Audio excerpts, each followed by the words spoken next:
Saya Riko bersama Anda di Kompas Petang. Saudara polisi kembali menangkap satu lagi terduga pelaku perusakan Masjid Ahmadiyah di Sintang, Kalimantan Barat. Pelaku diduga adalah aktor intelektual yang menggerakkan massa untuk melakukan perusakan. Kita versi sampaikan dengan santun, ya, atas nama yang bersangkutan itu adalah saudara kita juga. Dalam penangkapan, polisi melakukan self approach atau pendekatan humanis untuk menangkap terduga pelaku yang bernama Faturuzi alias Dede. Penangkapan dilakukan di Kabupaten Sintang pada hari Jumat siang. Ditunjukkan memperkenalkan diri, dampingi Pak RT, dan menunjukkan surat.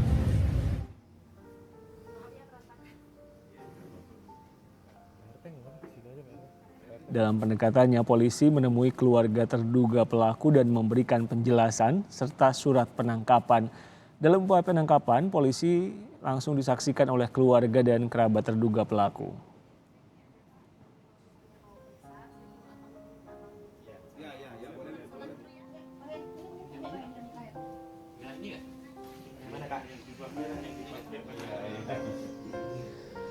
Polisi juga melakukan penggeledahan untuk mencari bukti dalam kasus ini. Polisi menemukan pakaian milik terduga yang dipakai saat perusakan Masjid Ahmadiyah di Sintang.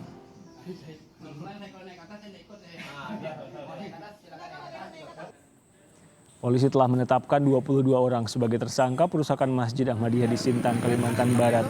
Jadi total tersangka dalam perusakan Masjid Ahmadiyah di Sintang berjumlah 23 orang. 20 orang berperan sebagai perusak, 3 lainnya diduga menjadi aktor intelektual.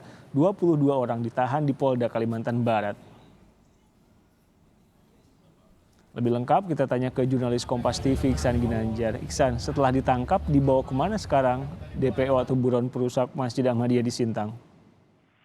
Ya, itu memang benar. Kepolisian daerah Kalimantan Barat kembali menangkap satu orang pelaku pengerusakan Masjid Ahmadiyah yang peristiwanya terjadi di Desa Balai Harapan, Kecamatan ataupun Kabupaten Sintang beberapa waktu lalu.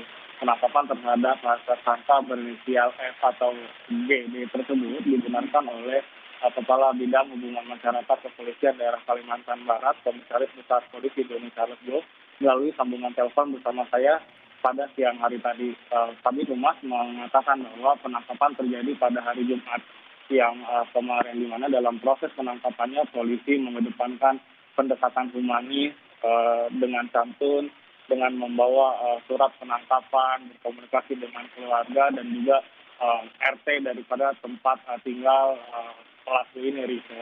Dan selain melakukan penangkapan, polisi juga melakukan penggeledahan di rumah pelaku, di mana penggeledahan juga dilakukan dengan tenang, tidak ada perlawanan, dan pelaku juga sangat kooperatif dengan menunjukkan barang bukti berupa pakaian yang digunakan oleh pelaku saat melakukan pengerusakan Masjid Ahmadiyah. Nah, setelah dilakukan penangkapan dan pencarian daripada barang bukti, Riko, pelaku berinisial F atau GD tersebut saat ini sudah berada di markas kepolisian daerah Kalimantan Barat untuk dilakukan pemeriksaan lebih lanjut. Riko. Dia ini perannya apa, San? Ya, Riko, berdasarkan keterangan yang kami dapat juga dari Kabid Humas Polda Kalimantan Barat bahwa F ini merupakan diduga kuat merupakan aktor penggerak massa atau aktor intelektual daripada peristiwa pengerusakan Masjid Ahmadiyah di Kabupaten Sintang, Riko. Dan Kabid Humas menyatakan dengan penangkapan dari F ini menjadi pintu untuk kepolisian untuk mengembangkan kasus ini, menangkap pelaku-pelaku yang memang belum ditangkap dan belum ditetapkan oleh kepolisian. Dan saat ini masih ada, polisi sendiri masih mengembangkan kasus ini, Riko, dan mencari pelaku-pelaku lain. Kita tunggu saja, Riko, pendalaman atau pemeriksaan lebih lanjut yang dilakukan oleh kepolisian kepada pelaku yang merupakan aktor intelektual dari perusakan Masjid Ahmadiyah tersebut, Riko. Mencari pelaku-pelaku lain ada berapa yang masih buron, Iksan? Ya, berdasarkan pertanyaan serupa memang disampaikan juga oleh saya kepada Kabid Humas Polda Kalbar yang menyatakan saat ini masih belum ada jumlah pasti berapa orang yang masih akan ditangkap atau ditetapkan menjadi tersangka, itu karena memang pintu daripada pemeriksaan atau pengembangan ini justru berada di tersangka F yang baru ditangkap kemarin ini, Riko. Nah, kita tunggu saja, Riko, bagaimana pemeriksaannya, hasilnya bagaimana. Dan kepolisian memang berkomitmen untuk menyelesaikan kasus ini hingga tuntas, Riko. Jurnalis Kompas TV Iksan Ginanjar melaporkan langsung dari Kalimantan Barat.